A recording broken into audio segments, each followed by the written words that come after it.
Good morning to all. നമ്മളിപ്പോൾ സംസാരിച്ചത് എങ്ങനെയാണ് 2 ഡേ ലിസ്റ്റ് പ്രിപ്പയർ ചെയ്യുക. ആ 2 ഡേ ലിസ്റ്റ് പ്രിപ്പയർ ചെയ്യുമ്പോൾ ഞാനത് വാല്യൂ സിസ്റ്റം ബേസ്ഡാണ് പറഞ്ഞിരിക്കുന്നത്. ആ രീതിയിൽ നിങ്ങൾക്ക് പ്രിപ്പയർ ചെയ്യാൻ കഴിയും. ഇനി നിങ്ങൾ ഇത് പ്രിപ്പയർ ചെയ്ത് കഴിഞ്ഞ് 2 ഡേ ലിസ്റ്റ് ഇത് പ്രിപ്പയർ ചെയ്തുകൊണ്ട് മാത്രം മതിയാവില്ല. വൈകിട്ട് ഒരു ജേണൽ പ്രിപ്പയർ ചെയ്യണം. ഡെയിലി ജേണൽ പറയും, അത് നമ്മുടെ ഒരു ഡയറിയാണ്. ആ ഡയറി കുറിപ്പിൽ ഈ പറഞ്ഞ 2 ഡേ ലിസ്റ്റ് പ്രകാരം നിങ്ങൾ എന്തെല്ലാം ചെയ്തു, അതിൽ പെൻഡിങ് എന്തെല്ലാം ഉണ്ട്, അത് നെക്സ്റ്റ് ഡേക്ക് മാറ്റണം. അത് പ്രിയോറിറ്റൈസ് ചെയ്ത് വേണം ചെയ്യാൻ. അത് ചെയ്യുമ്പോൾ ഇത് നാളേക്ക് മാറ്റണോ വേണ്ടയോ, അല്ല ഡെഫർ ചെയ്യാവോ, 2 ദിവസം കഴിഞ്ഞിട്ട് ചെയ്യേണ്ട കാര്യമാണോ എന്നുള്ള ആ വിലയിരുത്തൽ അത് നിങ്ങളാണ്. പക്ഷേ ചെയ്ത കാര്യങ്ങൾ കൃത്യമായിട്ട് നമ്മൾ അതിൽ എഴുതി വയ്ക്കണം. ഇന്നെന്ന കാര്യങ്ങൾ ഞാൻ ചെയ്തു, കാരണം അതിൽ പെൻഡിങ്ങുകൾ കാണും, അത് പിറ്റേന്ന് ചെയ്യണം എന്നുള്ള രീതിയിൽ അത് പ്ലാൻ ഔട്ട് ചെയ്യണം. ഈ ജേർണൽ വളരെ ഇമ്പോർട്ടൻ്റ് ആണ്. അത് വളരെ പ്രയോജനകരമായിരിക്കും. ഈവൻ നമ്മൾ ആരോട് എന്ത് സംസാരിച്ചു എന്ന് വരെ റെക്കോർഡ് ചെയ്ത് കഴിഞ്ഞാൽ അത് തീർച്ചയായിട്ടും ഇത് പലപ്പോഴും എനിക്ക് വളരെ ഉപകാരപ്രദമായിട്ടുണ്ട്. കാരണം നമ്മൾ സംസാരിക്കുമ്പോൾ, എഴുതാതെ സംസാരിക്കുമ്പോൾ നമുക്കത് മനസ്സിൽ നിൽക്കില്ല. വേറൊരാൾ ആർഗ്യുമെൻറ്റിന് വരുമ്പോൾ നമുക്ക് ആർഗ്യുമെൻ്റ് സമയത്ത് നമ്മുടെ ഈ ജേർണൽ എടുത്ത് നമ്മൾ എന്ത് സംസാരിച്ചു, അവരെപ്പോൾ വന്നു, എന്ത് സംസാരിച്ചു, എന്തായിരുന്നു അവർ പറഞ്ഞ ടേംസ്, അവരുടെ കൂടെ ആരുണ്ടായിരുന്നു, ഏത് സമയത്താണ് സംസാരിച്ച് എന്നെടുത്ത് റെക്കോർഡിക്കൽ പ്രൂഫ് അവിടെ വെച്ച് കഴിഞ്ഞാൽ നമുക്ക് വേറെ ആർഗ്യുമെൻറ്റ്സിന് ഒരു വഴിയുമില്ല. പിന്നീട് അവർക്ക് മനസ്സിലാകും നമുക്ക് ഇത് വെൽ അപ്ഡേറ്റഡ് ആണ് കാര്യങ്ങൾ. അപ്പോൾ അവർ തന്നെ സോറി പറഞ്ഞ് പോവും. ഇത് രീതിയിൽ പല അനുഭവങ്ങൾ എനിക്കുണ്ടായിട്ടുമുണ്ട്. ഞാനത് ഈ ജേർണൽ ബേസ് ചെയ്താണ് എനിക്കവരോട് ആർഗ്യുമെൻറ്റ് ചെയ്യാനും സക്സസ് ആകാനും കഴിഞ്ഞത്. സോ ഇത് നിങ്ങളും ചെയ്യണം. ഇത് കഴിഞ്ഞിട്ട് എവരി വീക്കെൻഡ് ഇരുന്നു കൊണ്ട് അനലൈസിങ് നടത്തണം. നമ്മൾ പ്ലാൻ ചെയ്തതെല്ലാം കൃത്യമായിട്ട് തന്നെ പ്ലാൻ ചെയ്തു, അത് നമ്മൾ പ്ലാൻ ചെയ്തിരിക്കുന്നത് നമ്മുടെ വാല്യൂ സിസ്റ്റം പ്രകാരമാണോ പ്ലാൻ ചെയ്തിരിക്കുന്നത്, അല്ല അതിൽ ഡീവിയേഷൻ വരുത്തിയിട്ടുണ്ടോ എന്നുള്ളത് മനസ്സിലാക്കിയെടുക്കണം. അപ്പോൾ നിങ്ങൾക്കൊരു ലിസ്റ്റ് പ്രിപ്പയർ ചെയ്യാൻ കഴിയും. എന്താ പ്ലാൻ ചെയ്തത്, എന്ത് നടപ്പായി, ഇനി എന്ത് പെൻഡിങ്, ഇതിനെ ബേസ് ആയിരിക്കും അടുത്ത ആഴ്ചത്തെ പ്ലാൻ പ്രിപ്പയർ ചെയ്യുക. എല്ലാവർക്കും 12 മാസമാണ് ഒരു വർഷമെങ്കിൽ നിങ്ങൾക്കത് 13 മാസമായിട്ട് നിങ്ങൾ അത് ഉപയോഗിക്കുക. അതായത് റിലയൻസിൻ്റെ സിസ്റ്റമും അതേ തന്നെയാണ്. 13 മാസമാണ് റിലയൻസിൻ്റെ സിസ്റ്റം അവർ വെച്ചിരിക്കുന്നത്. സോ എല്ലാവർക്കും 12 മാസമേ ലഭിക്കുള്ളൂ അവരുടെ ലൈഫിൽ അച്ചീവ്മെൻറ്റ് നടത്താനെങ്കിൽ നിങ്ങൾക്ക് 13 മാസം ലഭിക്കും അച്ചീവ്മെൻറ്റ് നടത്താൻ. അതായത് 26th നിങ്ങൾ ക്ലോസ് ചെയ്യും. അപ്പോൾ നിങ്ങൾക്ക് 1-ാം തീയതി തന്നെ എല്ലാ കാര്യവും പെർഫെക്റ്റായിട്ട് കൊണ്ടുപോകാനും കഴിയും. ഇതുകൊണ്ടാണ് അവരും 13 മാസമായിട്ട് അത് വെച്ചിരിക്കുന്നത്. സോ ഇക്കാര്യങ്ങളെല്ലാം നിങ്ങൾ മനസ്സിലാക്കുക.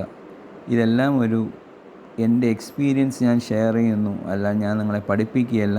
ഞാൻ അത്രയും വലിയൊരു എക്സ്പേർട്ടല്ല, അല്ലെങ്കിൽ എന്നെ ഒരു മാസ്റ്ററായിട്ട് ഞാൻ ചിത്രീകരിക്കുന്നില്ല, അല്ലെങ്കിൽ ഞാനൊരു ട്രെയിനറല്ല, അല്ലെങ്കിൽ ഞാനൊരു മോട്ടിവേറ്റഡ് സ്പീക്കറല്ല. പക്ഷേ എനിക്കൊരു കാര്യം മാത്രം പറയാൻ പറ്റും, മറ്റെല്ലാവരിലും ഉപരി 40 ഇൻഡസ്ട്രീസിൽ വർക്ക് ചെയ്ത എൻ്റെ അനുഭവം, എല്ലാ ഇൻഡസ്ട്രിയിലും ഞാൻ പ്രാക്ടിക്കലായി വർക്ക് ചെയ്ത അനുഭവം എന്നെ മാതിരി മറ്റൊരാൾക്ക് പറയാൻ കഴിയുമെന്ന് എനിക്കറിയില്ല. കാരണം ഞാൻ ചെയ്തത് ഒരു തെറ്റായിട്ട് മാത്രമേ ഞാൻ പറയുന്നുള്ളൂ. അതൊരു വലിയൊരു വിജയമായിട്ട് ഞാൻ പറയുന്നില്ല. കാരണം ആ തെറ്റ് ചെയ്തത് ഇനി ഒരുത്തർ ചെയ്യാൻ പാടില്ലെന്ന് മാത്രമേ ഞാൻ എപ്പോഴും പറയാറുള്ളൂ. കാരണം നമ്മൾ ഒരു കമ്പനിയിൽ പോയി ആ ഒരു ഇൻഡസ്ട്രിയിൽ നിന്നും വളർന്ന് നമ്മൾ കോമ്പറ്റേറ്റീവ് കമ്പനിയിൽ ജോയിൻ ചെയ്യില്ല എന്ന് വാശി പിടിക്കുന്നത് വെറും തെറ്റായ ഒരു പ്രവണതയായിരുന്നു ഞാൻ കൈക്കൊണ്ടത്.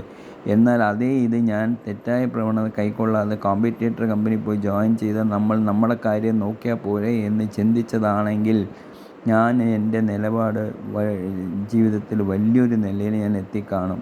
പക്ഷേ അതെനിക്ക് എത്താൻ കഴിഞ്ഞില്ല.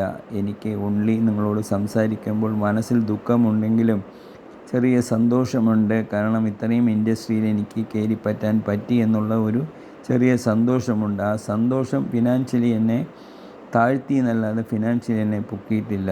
അക്കാര്യം എനിക്ക് പറയുമ്പോൾ എൻ്റെ മനസ്സ് പൊട്ടിക്കരയാനാണ് തോന്നുന്നത്. കാരണം എന്തെന്ന് വെച്ച് കഴിഞ്ഞാൽ എൻ്റെ ജീവിതത്തിൽ എൻ്റെ ഭാര്യയുടെ ശമ്പളം കൊണ്ടും ഭാര്യയുടെ സഹായം കൊണ്ടും മാത്രമാണ് ഞാൻ ജീവിച്ച് മുന്നോട്ട് പോയിരിക്കുന്നത്.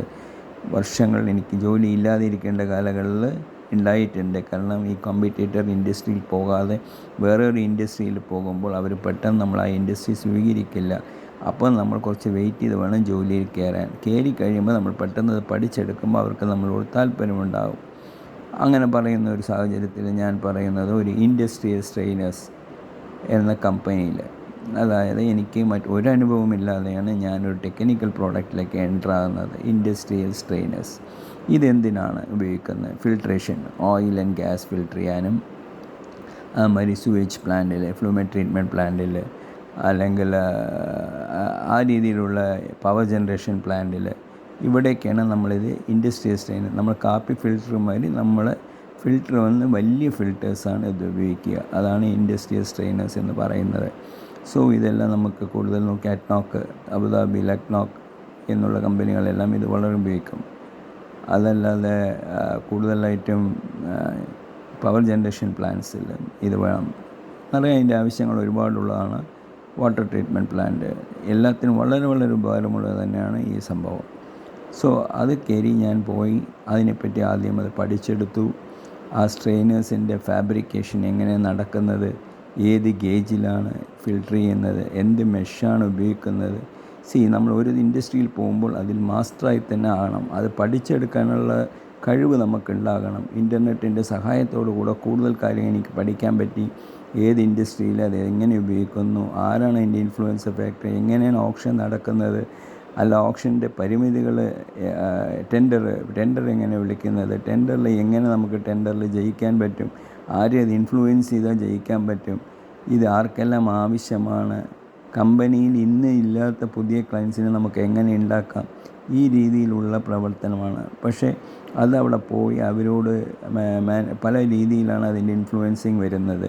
ടെൻഡർ കൊണ്ട് മാത്രമല്ല, അതിൻ്റെ യൂസറുടെ അടുത്ത് കാണണം, അക്കൗണ്ട്സ് ഡിപ്പാർട്ട്മെൻറ്റിൽ കാണണം, ടെൻഡർ ഇഷ്യൂ നാളെ കാണണം.